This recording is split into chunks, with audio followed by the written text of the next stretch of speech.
हाँ सर, जय हिंद। जय हिंद। मेरे एक दिन पहले भी उस समय सर आपसे बात हो पाई थी, फिर बीच में मैं भी किसी काम में लग गया था, वो चैनल भी बैन हो गया था। अभी एक छोटा सा एक मुद्दा है, ये अग्निवीरों का है ना साहब। हाँ जी। इसमें क्या है कि अभी लेटेस्ट जैसे ये राजरेफ का एक ऐसा ऐसा ऐसे जब रविंद्र में आपको 10 मिनट के बाद रिंग करूं। हाँ ठीक है सर, ठीक है। जब जय हिंद। जय जय हिंद। जय हिंद। जय। अब मैं ये कह रहा था कि एक जो ये अग्निवीरों का ना साहब, हाँ जी। इनमें क्या है भी जैसे 7 अग्निवीर हैं जो ये हरसिल वाला जो ये फ्लड आया था ना, हाँ जी।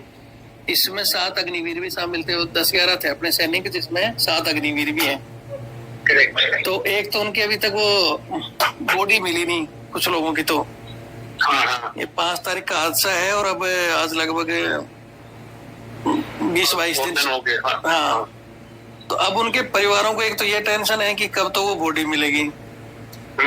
दूसरी टेंशन ये है कि उसमें सेम भाई जो परमानेंट लोगों के लिए तो शहीद का दर्जा भी है, बेनिफिट भी है।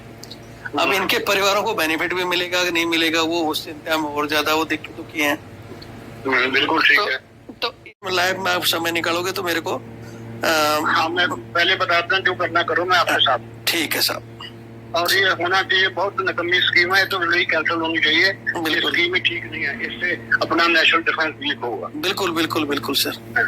हाँ, सिर्फ पैसे बचाने के लिए सरकार ने किया है कि ताकि पेंशन ना बाद में देना पड़े, और वो नेगेटिव है पैसे बचाना। अगर पैसे बचाने दूसरी जगह से बचाओ, ये पैसे तो लोग अरबों लेकर भाग जाते हैं, उनको क्यों नहीं पकड़ते? बिल्कुल बिल्कुल उसमें बचना चाहिए। अभी स्कीम लेकर आए एमपी एमएलए के लिए, क्या है दर्जे में, मैंने वो बोला जी 2 करोड़ रुपए। रविंद्र, ऐसा है कई दफा स्टेट जो है ना वो हेल्प करती है। नहीं, स्टेट नहीं, अपने सेंटर ने दिया है उनको। सेंट्रल गवर्नमेंट ने सोल्जर बोर्ड के कर्नल साहब ने उनको शहीद का लिख के दे दिया। लेकिन मैंने उसको ये पूछा कि शहीद के दर्जे में इसको आपको पेंशन मिल रही है? बोले जी पेंशन तो नहीं मिल रही है। भाई को नौकरी दी है? बोले जी वो भी नहीं दिया। वो कर्नल साहब ने ये लिख के दे दिया कि जी इसके बच्चे होते ना तो हम उसके बच्चे को और वाइफ को पेंशन दे देते, बच्चे को नौकरी। तो मैं बोला इस पॉलिसी में शादी तो अलाउड ही नहीं है। तो ये नहीं, चार जब शादी अलाउड है तो बच्चे कहाँ से आएंगे? हाँ, तो फिर तुम ये पॉलिसी का उसको, हमारे लोग उसको मान लो गुमराह कर रहे हैं। मैं बोले कर्नल साहब का नंबर देना। भाई उन्होंने गुमराह क्यों किया कि शादी होती तो देते और शादी होने नहीं दे, मतलब शादी तुम करने नहीं दे रहे हो। अच्छा, इसमें दूसरा पेच ये है कि वो बंदा जय हिंद। जय जय हिंद। जय हिंद। जय। अब मैं ये कह रहा था कि एक जो ये अग्निवीरों का ना साहब, हाँ जी। इनमें क्या है भी जैसे 7 अग्निवीर हैं जो ये हरसिल वाला जो ये फ्लड आया था ना, हाँ जी। इसमें 7 अग्निवीर भी शामिल थे। 10-11 थे अपने सैनिक, जिसमें 7 अग्निवीर भी हैं। करेक्ट। तो एक तो उनकी अभी तक वो बॉडी मिली नहीं कुछ लोगों की। तो हाँ हाँ। ये 5 तारीख का हादसा है और अब आज लगभग 20-22 दिन हो गए। हाँ। तो अब उनके परिवारों को एक तो ये टेंशन है कि कब तो वो बॉडी मिलेगी। दूसरी टेंशन ये है कि उसमें सेम भाई जो परमानेंट लोगों के लिए तो शहीद का दर्जा भी है, बेनिफिट भी है। अब इनके परिवारों को बेनिफिट भी मिलेगा कि नहीं मिलेगा, वो उस चिंता में और ज्यादा वो दुखी हैं। बिल्कुल ठीक है। तो इसमें अब सरकार को इनको बेनिफिट देना चाहिए कि नहीं, शहीद का दर्जा या जो सेम बेनिफिट उनको मिल रहे हो इनको मिलना चाहिए या नहीं। इस विषय में मैं आपसे एक चर्चा करना चाह रहा था। देखिए रविंदर, ये स्कीम बहुत खराब है, मैं तो इसके बिल्कुल हक में नहीं हूँ। जी जी जी।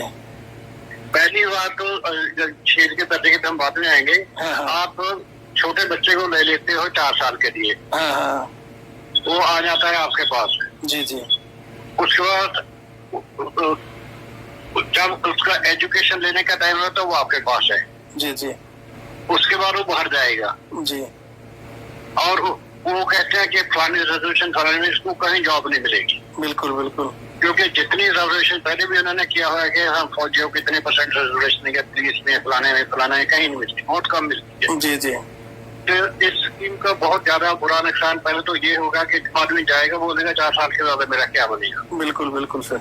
और जब जाएगा उसको फिर धक्के खाने पड़ेंगे, कोई उसको सुनाई नहीं होती। जी। क्योंकि सिविल में बगैर पैसे से कोई नौकरी नहीं मिलती, चाहे कितनी रिजर्वेशन हो, कितनी की मर्जी हो। बिल्कुल बिल्कुल। पंजाब में एक्स फौजी के लिए 13% है रिजर्वेशन का के ऊपर। जी जी। और ग्राउंड के ऊपर कभी 3% भी नहीं मिलती। बिल्कुल बिल्कुल सर। क्योंकि ये तो जो हमारे ट्रेड है आर्मी के और सिविल के ट्रेड में नाम का फर्क है। जी जी। हम उसको कहते हैं स्टोरमैन, ये कुछ और कहते हैं। हम उसको ये कहते हैं, हमारे जो सिंधु वाले हैं उसका वो नाम है, इनका कोई और नाम है। जी जी। ठीक है, काम वही है पर नाम डिफरेंट है। जी। और फिर ये ये चाहिए वो चाहिए, मतलब उनको बेचारों को धक्के खाने पड़ते, कोई नौकरी लगती नहीं, बहुत कम मिलती है। जी जी। 2% उनको मिलती है जिनके थोड़ा बहुत भाग दौड़ ज्यादा कर सकती है। जी। और इसके बारे में प्राइम मिनिस्टर को चिट्ठी भी लिखी थी कि जो आपने अग्रिम लेने हैं उनको पहले भर्ती करो जहाँ आपने रिजर्वेशन किया है। अगर बोलते हैं BS में 10% है तो पहले BS में भर्ती करो कागजों के ऊपर। उसको पता होना चाहिए कि मैं अगर ना फौज में रहा तो इस जगह पर आऊंगा 4 साल के बाद। जी जी। ताकि उसको मेंटल पीस ऑफ माइंड तो रहे। अभी जो वो सोचेगा मैं 4 साल के बाद कहाँ जाऊंगा, उसके माइंड में वो सेंस ऑफ इनसिक्योरिटी रहेगी। जी जी। और दूसरा एक हो जाएगी सेंस ऑफ रिजेक्शन। अभी बोलते हैं कि 75% को रखेंगे, 25% को रखेंगे, 75 बाहर जाएंगे। जी। तो जो 75 है तो पहले बेचारे सोचेंगे भी हम कहाँ जाएंगे। बिल्कुल बिल्कुल सर। हम और जब बाहर जाएंगे तो लोग बोले तो आर्मी से निकाला हुआ है, इनको निकम्मा है इसलिए इधर आया। बिल्कुल बिल्कुल सर। तो ये इसके बहुत नुकसान है। मैं तो इसके हक में नहीं हूँ, पर सरकार पैसा बचाना चाहती है। पैसे कभी या जितनी हमारी फौज की स्ट्रेंथ है उससे ज्यादा स्ट्रेंथ तो पैरामिलिट्री फोर्स और आज की आर्म्ड पुलिस में है। जी जी। पंजाब छोटा सा स्टेट है, इसके बाद पुलिस तकरीबन 80-82 हजार है, इसलिए बाकी स्टेटों में है। तो अगर उनका देखे तो उनकी स्ट्रेंथ का फौज से बहुत कई टाइम्स ज्यादा है। जी जी जी। अगर पैसा बनाना है तो उनके लिए अग्रिम स्कीम नहीं लागू क्यों करते भाई, फौजी मिली है इनको। बिल्कुल बिल्कुल सर। क्योंकि फौज वाले बेचारे बोलते नहीं है, तो पुराना चीफ अपना NN राव ने उसने थोड़ा बोला हुआ, उसको सीरियस नहीं बनाया। बिल्कुल सर। तो इस करके ये तो स्कीम ही खराब है, बहुत बुरी स्कीम है। इनको चाहिए कि पहली बात तो इनकी 4 साल बहुत कम होती है, क्योंकि ट्रेनिंग में बेशक ये कहते हैं 6 महीने की ट्रेनिंग है, पर आदमी को काम सीखने के लिए 1-2 साल लग जाते हैं। बिल्कुल। जो स्पेशली जो टेक्निकल काम है, आपका कौन सा ट्रेड है? मैं इंजीनियर का ही था सर मेरा। हाँ, इंजीनियर कौन सा ट्रेड है? DSV था इसका M50 वाला।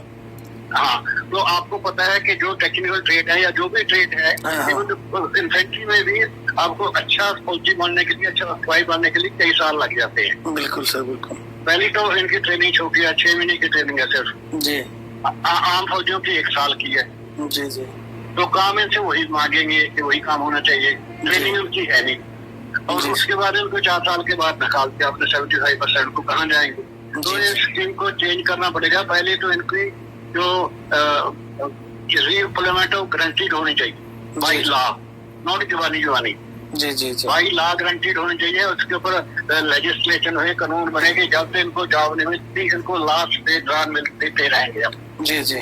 तब लोग आएंगे, तब लोगों को सेटिस्फेक्शन है कि हमारे कोई फिक्र नहीं है, 4 साल के बाद मैं फलानी जगह चला जाऊंगा, मैं रेजिडेंट चला जाऊंगा, फलाइया जहाँ उन्होंने भेजने की गारंटी की है उधर जॉब उधर ही पहले उनको लॉक कर दो कि भाई मेरे को मैं रेलवे में ये जॉब मिलेगी, मंजूर है। वो हाँ मंजूर आ जाए, 4 साल के बाद चला जाना अगर आप सिलेक्ट ना हुआ।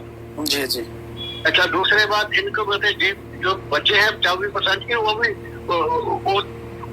उनको भी मेरा ख्याल है वो द्वारा भर्ती होगी और उसी देश की उनकी स्नातक होगी। नहीं वो तो 4 साल। हाँ, उनका 25% का वहीं की वहीं रखने गए, वो तो उसमें पॉलिसी में है 25% को रखेंगे। हाँ, और 75 को बाहर करेंगे। तो नहीं रखेंगे तो स्नातक कब से देंगे? सीनियरिटी मतलब उनका ये जो दोबारा 4 साल पूरा हो जाएगा तो वहाँ से शुरू होगा उनका। तो फिर वो 4 साल के पहले किए तो वो कहाँ गए? वो उसको सिर्फ ट्रेनिंग पीरियड में मानेंगे, उसको प्रायर ट्रेनिंग पीरियड। नहीं वो गलत हुआ तो 4 साल पूरी सेवा की है यार, लड़ाई किया बड़े हैं चले। जी जी, मैं वही तो कह रहा हूँ। तो इसमें जो मेन तो ये अब जो खत्म हो गए तो इसमें भी इनको दर्जा नहीं दे रहे। दूसरी बात ये जो खत्म होते हैं इनको पूरी फैसिलिटी मिलनी चाहिए जो रेगुलर को मिलती है A to Z। जी जी। और ऑटोमेटिक होने चाहिए, वो शहीद का दर्जा होना चाहिए, इनको एक्सर्विसमैन की फैसिलिटी होनी चाहिए, इनको मेडिकल की फैसिलिटी होनी चाहिए, इनको सबकी फैसिलिटी होनी चाहिए। और ऑटोमेटिक होना ये नहीं चाहे भागदौड़ करे, पेरेंट्स उनके भागे, उनके जो पीछे वाले हैं वो भाग दौड़ करे। इसमें यही हुआ है साहब, जो अभी साथ जो ये इसमें राजरेफ वाले जो हुए हैं ना अभी इसमें फ्लड के अंदर, उनको लोगों को बचाते हुए जैसे वो खुद भी लापता हो गए। अभी गलत बात है, इनको शहीद का दर्जा मिलना चाहिए भाई। अब इसमें क्या हुआ है कि एक हमारे राजस्थान का कुछ दिन पहले एक लड़का शहीद हुआ था, अग्निवीर, पैरा का था, 3 पैरा का, जम्मू कश्मीर में, तो उसको गोली लगी थी। अब उसके घर वालों ने वो लड़का तो उसको बोला कि दे देंगे शहीद का दर्जा, पहले दिया नहीं। फिर एक बार बीच में ये मीडिया में चला, वो राहुल गांधी जी उसके परिवार से मिले थे तो मुद्दा उठा, तो उसको बोला कि नहीं जी हम देंगे, तो उसको क्या शहीद का कागज दे दिया है कि ठीक है जी शहीद का दर्जा लो। अब शहीद का ये यार ऑटोमेटिक होना चाहिए, लोगों को भागदौड़ क्यों करनी पड़े। नहीं, पहले पूरी बात तो सुनो साहब, उसमें क्या हुआ है, उसको कागज तो दे दिया शहीद का। अब शहीद का कागज दे दिया और उसको जो पहले 1 करोड़ रुपए दिया था उसकी जगह 1 करोड़ और दे दिया, 2 करोड़, और कुछ छोटे मोटे बेनिफिट दे दिए। अब ये जो साथ हुए थे एक मेरे नजदीक है, वो मेरे पास आएगी, साहब उनको मिला तो हमारे को मिलना चाहिए। तो मैंने कहा कि भाई शहीद का जब पॉलिसी में नहीं है तो इनको दे किसने दिया? ये तो है नहीं कि एक को देंगे एक को नहीं देंगे, जो हल्ला करेगा उसको दे देंगे, ये तो कोई दुकान थोड़ी है बढ़िया की। तो पॉलिसी मैटर होना चाहिए। फिर मैंने बोला मैं पता करता हूँ, तो मेरे पास मैं उधर से नंबर लिया उसके भाई का और उसकी माता जी से मैंने बात की। तो मैंने बोला भाई आपको शहीद का दर्जा मिला है? बोले जी हाँ हमारे को कागज दे दिया और मिल गया। तो क्या दिया है दर्जे में? मैंने वो बोला जी 2 करोड़ रुपए। रविंद्र ऐसा है, कई दफा स्टेट जो है ना वो हेल्प करती है। नहीं स्टेट नहीं, अपने सेंटर ने दिया है उनको। सेंटर गवर्नमेंट ने सोल्जर बोर्ड के कर्नल साहब ने उनको शहीद का लिख के दे दिया। लेकिन मैंने उसको ये पूछा कि शहीद के दर्जे में इसको आपको पेंशन मिल रही है? बोले जी पेंशन तो नहीं मिल रही है। भाई को नौकरी दी है? बोले जी वो भी नहीं दिया। वो कर्नल साहब ने ये लिख के दे दिया कि जी इसके बच्चे होते ना तो हम उसके बच्चे को और वाइफ को पेंशन देते थे, बच्चे को नौकरी। तो मैं बोला इस पॉलिसी में शादी तो अलाउड ही नहीं है। तो ये चार जब शादी अलाउड है तो बच्चे कहाँ से आएंगे? हाँ तो फिर तुम ये पॉलिसी का उसको हमारे लोग उसको मान लो गुमराह कर रहे हैं। मैं बोले कर्नल साहब का नंबर देना। भाई उन्होंने गुमराह क्यों किया कि शादी होती तो देते और शादी होने नहीं दे, मतलब शादी तुम करने नहीं दे रहे हो। अच्छा इसमें दूसरा पेच ये है कि वो बंदा स्टेट के नीचे आता है, उसको स्टेट वालों ने बोला होगा लेट और ज्यादा नहीं लेगा। हाँ तो अब इस मुद्दे को लेकर मैं वही कह रहा हूँ कि साहब या तो इसको एक आंदोलन हो या सुप्रीम कोर्ट में डाला जाए। लेकिन अब जैसे हम बोलेंगे तो हमारी कम सुनी जाएगी। लेकिन आप जैसे जो बड़े अधिकारी हैं, मैंने एक अपने वर्मा साहब हैं लेफ्टिनेंट जनरल गुड़गांव, उनसे भी अभी बात की थी। तो ऐसे हम कर रहे हैं जो 5-10 बड़े अधिकारी इस चीज को बोल लें कि भाई कम से कम तुम। मैं तो उसके बारे में पहले बोला हूँ जब ये शुरू हुआ है। उस समय भी बहुत से उन्होंने बोला था, लेकिन अभी बीच में दब गया मुद्दा।